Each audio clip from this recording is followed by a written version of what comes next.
Hey, hey, you guys.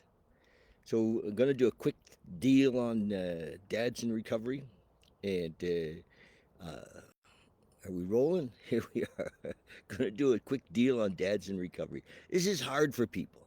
If you're a woman who's married a man who and had kids, and he's an alcoholic or an addict, well, what the hell was going on in your head?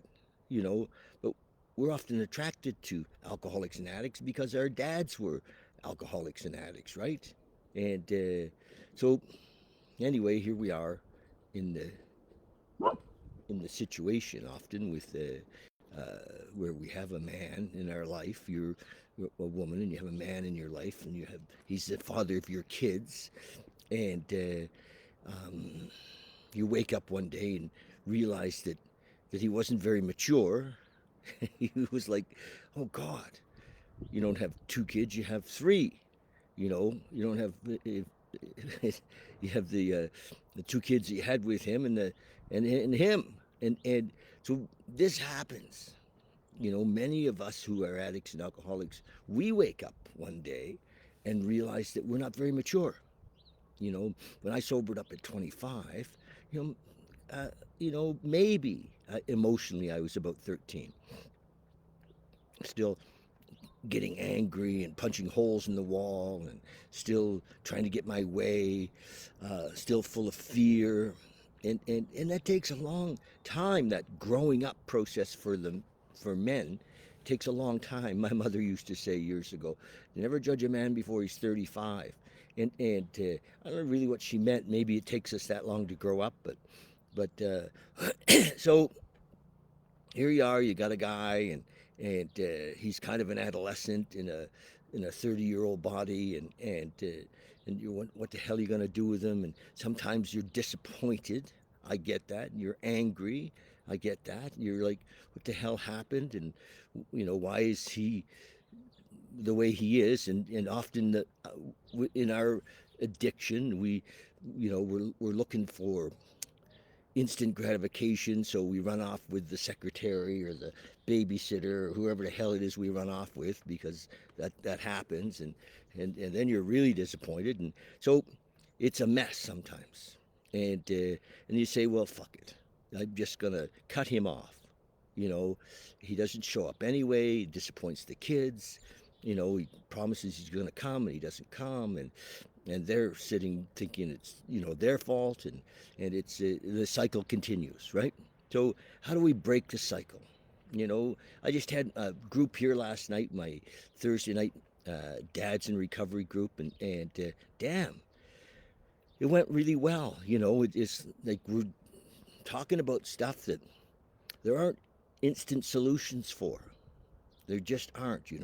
First of all, men, have to see that they played a part in this. Often they're I get to work with dads in recovery, and they're very embroiled in the victim story. Oh, she won't let me see them, and we're only talking through lawyers, and I've spent thousands, tens of thousands of dollars on legal fees, and they're in complaint and judgment and fear and self-pity and all of that. So it can be a mess.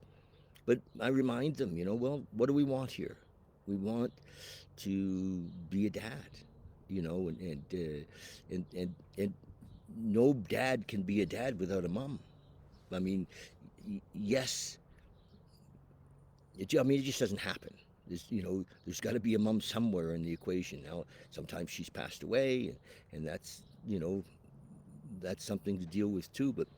Um, but if there's a mom, and my bet, if she's cut you off from the kids, is she's trying to protect the kids. She's afraid that our inconsistency is going to hurt them deeper, and it's not easy. And her bag of solutions is very thin. There aren't a lot of solutions. So we're going to open this subject up, shine the light on it as much as possible, and I guess I get to do this because I'm older, and I have three kids, and I've been a dad in recovery for a long, long time, and I also see how long it's taken me to grow up. I'm still growing up, I think, and to become a mature man, become a dad, and that is, yeah, comfortable with that job. And so I get to talk to these men and help them to see their part. And one of the things that happens, I mean, they're angry at the kid's mom, because they can't see them. And I know I just mentioned this, but and I want them to realize that this woman has given them the greatest gift. I mean, what greater gift do we get on this journey through life? This time on the planet, we get to father and raise kids. Wow, that's a great gift. I don't. If you sit down and think about it, would you trade anything for that? You know, I mean, I love my motorcycle. Would I trade it for my kids? No. You know, um, yeah. There's nothing that I would trade for that. They're top of my list as the greatest gifts in my life, and so and I mean, sobriety, of course, is a great gift in my relationship with God or my higher power.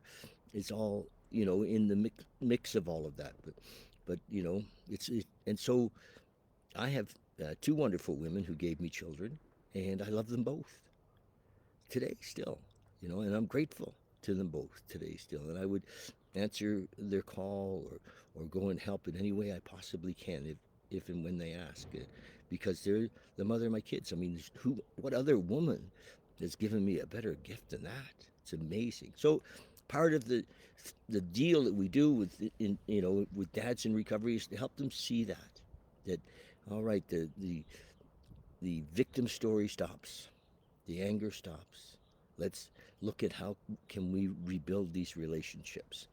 And then the legal fees stop too. It's like I don't know that things can be won in the courts. And but sometimes we're like, I want my way, and we're childlike. We're immature. So that's the deal. It's happening. It's working. I'm, helping men, grow up, and they might not like that, but that's okay. My job is to help men grow up and to be the dads that they want to be, and it's yeah, I love it. I love that I have this opportunity, and so Thursday nights for the next 7 weeks. Last night was the first one. You're welcome to come and join me on Thursday nights. Give me a call, text, message me. We'll get you, to come and just kind of by donation too. We throw $10 in the pot, and it helps with the overhead a little bit. And that's uh, that's about it. And then on the 7th of June, we're gonna have another one day, a whole day event. So if you're a dad in recovery, book that day, the 7th of June, to join us, and it'll be lunch will be included, and we're just expanding this thing. I don't have one of the men said last night, talked to us about being comfortable to sit on the edge of the unknown. Like, I don't really have a long-term game plan with this. I don't really know where it's going. I know though that there's thousands and thousands and thousands of men who are dads in recovery, and it's not talked about. And then there's tens of thousands of kids that want their dad, and their mums who, you know, would have and be happy to have dad involved. Uh, they just want a little consistency, and love. So yeah, we're all growing up. Mums are growing up too, and but I started with, if you married an addict or an alcoholic, what were you thinking about?